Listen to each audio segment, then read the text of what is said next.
محمد النبي الكريم وعلى آله وصحبه গত 9 মার্চ একটি দুঃখজনক ঘটনা, যেটা বাংলাদেশে ইতিপূর্বে কোথাও সংঘটিত হয়নি। সেই ঘটনার প্রতিবাদে মহেশপুরে আজকের এই প্রোগ্রামের সম্মানিত সভাপতি, সম্মানিত বিশেষ অতিথিবৃন্দ, সম্মানিত জেলা আমির এবং আমাদের এই আসনের যিনি আমরা সম্ভাব্য প্রার্থী ঘোষণা করেছি অধ্যাপক মতিয়ার রহমান সহ চৌবি বিশ্ব নেতৃবৃন্দ, সম্মানিত মা বোনেরা, আইন শৃঙ্খলা বাহিনীর সদস্যবৃন্দ, মিডিয়ার সম্মানিত ভাইরা এবং আগমন জনতা, আসসালামু আলাইকুম ওয়া রাহমাতুল্লাহি ওয়া বারাকাতুহু। গত 9 মার্চ মহেশপুরের একটি ইউনিয়নে নারী দিবস উপলক্ষে এবং ইফতার মাহফিল উপলক্ষে আমাদের ঘরেরা সেখানে উপস্থিত হয়েছিলেন। অতর্কিতভাবে সন্ত্রাসীরা সেখানে হামলা চালিয়ে তাদেরকে বেধড়ক মারধর করে। প্রিয় এলাকাবাসী, আপনারা জানেন যে মাগুরার এই ঘটনাকে কেন্দ্র করে সারা দেশ যখন উত্তাল, বিভিন্ন জায়গায় যখন শিশু থেকে মায়েরা দর্শিত হচ্ছে, এই অবস্থায় আইন শৃঙ্খলা বাহিনী যখন সজাগ দৃষ্টি, তখন এই মহেশপুরের এই ঘটনা সংঘটিত হলো। বাংলাদেশ জামাত ইসলামী নিয়মতান্ত্রিক একটি সংগঠন বিধায় এখনো সমাজে কোন ধরনের বিশৃঙ্খলা তৈরি হয় নাই। আমরা বিনীত আবেদন করতে চাই, আমাদের এই নিয়ম শৃঙ্খলাকে কেউ সহজভাবে নেবেন না এবং আমাদের দুর্বলতা মনে করবেন না। আমরা ইসলামের আন্দোলনের মানুষ, সেই হিসাবে ইসলাম আমাদেরকে যে শিক্ষা দেয়, সেই শিক্ষা নিয়ে আমরা আমাদের কার্যক্রম চালাতে জন্য প্রস্তুত।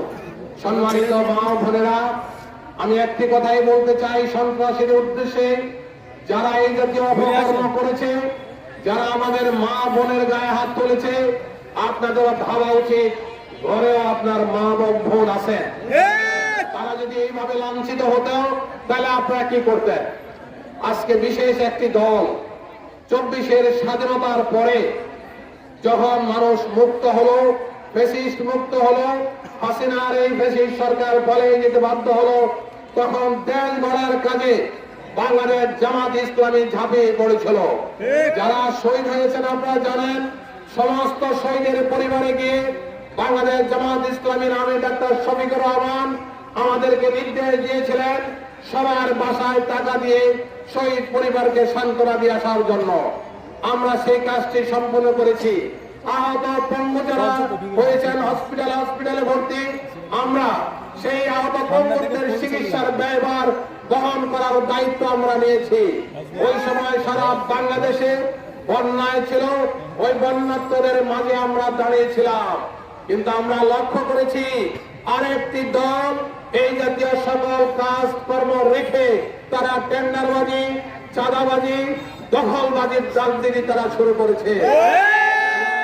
এটা ইতিমধ্যে বিভিন্ন গণমাধ্যম, সোশ্যাল মিডিয়া, পত্র পত্রিকা এবং নিউজ মিডিয়ায় ব্যাপক হারে প্রচার হচ্ছে সেই চাঁদাবাজ, টেন্ডারবাজ, দখলবাজ, দর্শন, বিভিন্ন অপকর্মের কারণে। তাই বাধ্য হয়ে সেই দলের কেন্দ্রীয় নেতৃত্ব মাঝে মাঝে তাদেরকে বহিষ্কার করে। আমরা শুনেছি, আমি আজ সকালবেলা এসে, যে এখানেও নাকি ওই দলটি সাংবাদিক সম্মেলন করে তারা বলতে চায় এটা তাদের কোনো লোক নয়। যখন সন্ত্রাসী করে তখন তাদের লোক নয়, কিন্তু যখন তাদের সাথে চলে তখন তাদের লোক বলে বোঝা যায়। প্রশাসনের উদ্দেশ্যে বলতে চাই, প্রশাসনের ভাবা উচিত ছিল এই মাসটি নারী দিবসের ঘটনাকে কেন্দ্র করে সারা বাংলাদেশে কিন্তু আইন শৃঙ্খলা পরিস্থিতি সজাগ রাখার জন্য বর্তমান প্রধান উপদেষ্টা নির্দেশ জারি করেছেন। কিন্তু এই মহেশপুরের প্রশাসন এবং ঝিনাইদহের এসপি এখন পর্যন্ত প্রপার কোন দায়িত্ব পালন না করার কারণে আমরা তীব্র নিন্দা জ্ঞাপন করছি।